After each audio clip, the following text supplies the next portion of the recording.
Hey, it's Blitz Pete here, giving you predictions for the 5 biggest NFL games this weekend. First, the Seahawks at the Buccaneers. Interesting game here as the 4-5 Bucks face off against the 6-3 Seahawks. I think this game comes down to whether the Bucks offense can show signs of life. Like most people, I think they should just let Brady call plays and they'll be able to finally score. If not, the Bucks are going to be in for a long afternoon. On the other side, I think the Hawks need to stick with their usual game plan. Lean on Kenneth Walker and have Geno Smith play his brand of mistake-free football.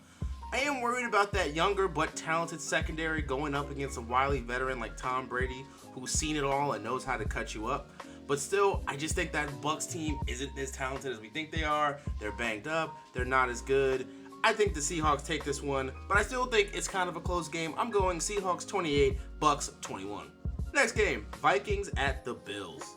As big a game as you're going to get this weekend as the 7-1 Vikings take on the 6-3 Bills. First, are the Bills going to rebound after a bad performance last week against the Jets? Josh Allen hasn't practiced this week and is a game-time decision.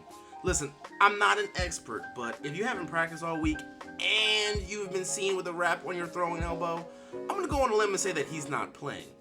His backup is Case Keenum, who does have rapport with Stephon Diggs, but I don't know if that's going to be enough to overcome that stout Vikings defense. Even if he does play, I am still kind of worried about his elbow there. I mean, what type of level is he going to be at? It is his throwing elbow we're talking about. And while he is a superb athlete, there is a limit to hits he can take. The Vikings, on the other hand, are coming off a very tough win against my Commanders.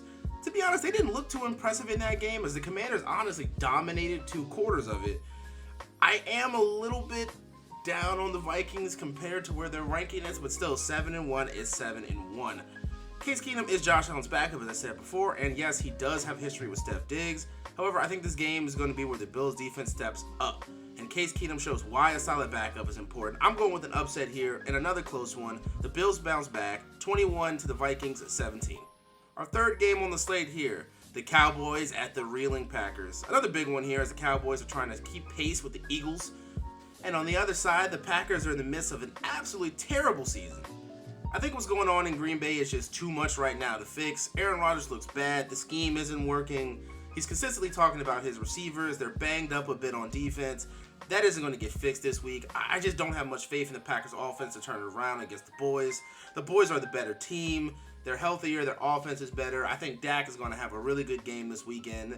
I'm going Cowboys big here. Cowboys win 30-14. Chargers versus the 49ers. Personally, this is the game I'm most excited to see for the weekend. It's the new look 49ers with Christian McCaffrey coming back after only one game of playing and another week being in the system. What are we going to see this weekend against the Chargers? A team that is super talented. I would say almost as talented as the 49ers, just a little bit under. But there's no way around it. They've underperformed for a lot of the season and they haven't really played to their level. Can Justin Herbert eliminate the big mistakes this weekend and keep pace with that 49ers offense? I'm skeptical on it, especially with Nick Bosa on the other end, who's currently top 5 in sacks right now. I expect that offense for the 49ers to go off, especially with McCaffrey back there. I think we'll see a couple things we haven't seen yet, as they're going to use him in a bunch of exotic ways, and especially with Deebo Samuel back there as well. I think the 49ers are going to have a lot of high-scoring offense here. However, as I said before, the Chargers are talented, and I think they are going to play up to their competition this week because it's a big game. I have a high-scoring finish here. I have 49ers 33 to Chargers 30. Lastly, the Philadelphia Eagles against my Washington Commanders. I'm going to make this one real simple. The Commanders are screwed. After a good performance against the Vikings, the Commanders, and specifically Dan Snyder's legal team, screwed them by bringing running back Brian Robinson into their mess. If you don't know, DC Attorney General Carl Racine announced an announcement dealing with the Commanders. Specifically, he announced an announcement looking into the Commanders covering up the sexual assault allegations from a few seasons ago, and saying that the Commanders did so with collusion from Roger Goodell and the NFL. In response, the Commanders released a statement telling the DC Attorney General to do a better job with gun violence, which is actually not the DC Attorney General's job. That is a different position entirely. And in their speech, they decided to put Brian Robinson, who was tragically shot 4 times in the leg. Many people are upset because it was very clear that the Commanders tried to use Robinson's shooting to deflect from their own mess, which is low.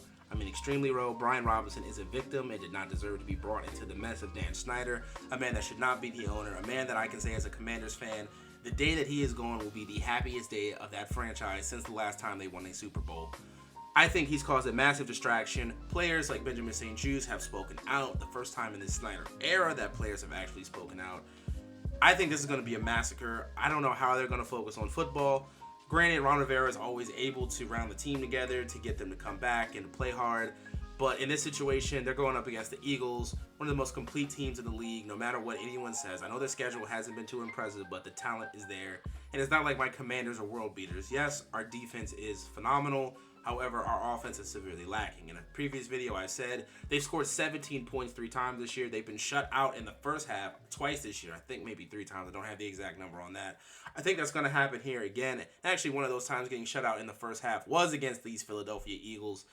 I think the Eagles on Monday night, they storm through. I've got a big loss. I've got Eagles 30-14 as they take the Commanders out. Please, Dan Snyder, sell the team.